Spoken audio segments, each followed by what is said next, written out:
How'd you feel about like, more along the lines of the accountability, as in like, hey, I need for you to have these things done so that way we can have, something actionable we can go in throughout the week when we meet for that 1 week? I'd say instead of doing like setting in stone like 3 quizzes, let's say do like a quiz a day, but like a minimum like of 3 or 4. Does that make sense? Do a quiz every day. Instill in their mind like, yeah, like I expect you to do like 6 quizzes, 7 quizzes. But if you can't, 3 is all right. Like set that bar. But if you can't reach that goal, then that's, as long as you have 3 done or 4 done, that's fine. Does that make sense?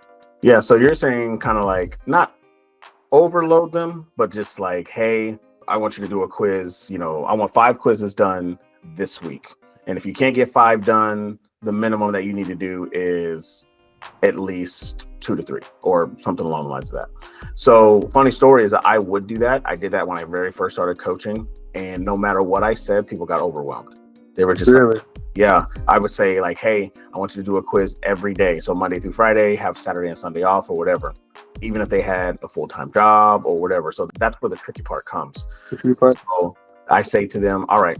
So I kind of had to switch it up. I went from doing it every day. And then when I said, hey, if you can't do it every day, it's okay. By the time we got to the end of the week or the next week, they're burnt out because they didn't listen to what I said. They were just told me to do it every other day or every day. So then I was just like, you know what? Let's make it a little bit easier and a lot easily digestible, right? So like for you, you would have been like, cool, I could do one every day. And that's based off of your current situation versus how when I'm taking care of somebody else, they're just like, I work, Monday through Friday, I have 2 kids, I can't X, Y, and Z. And I was just like, okay, well, let's see how we can adjust it. That's why I always said the schedule is always adjustable. This is just, the foundation. You can change it however you need to do it.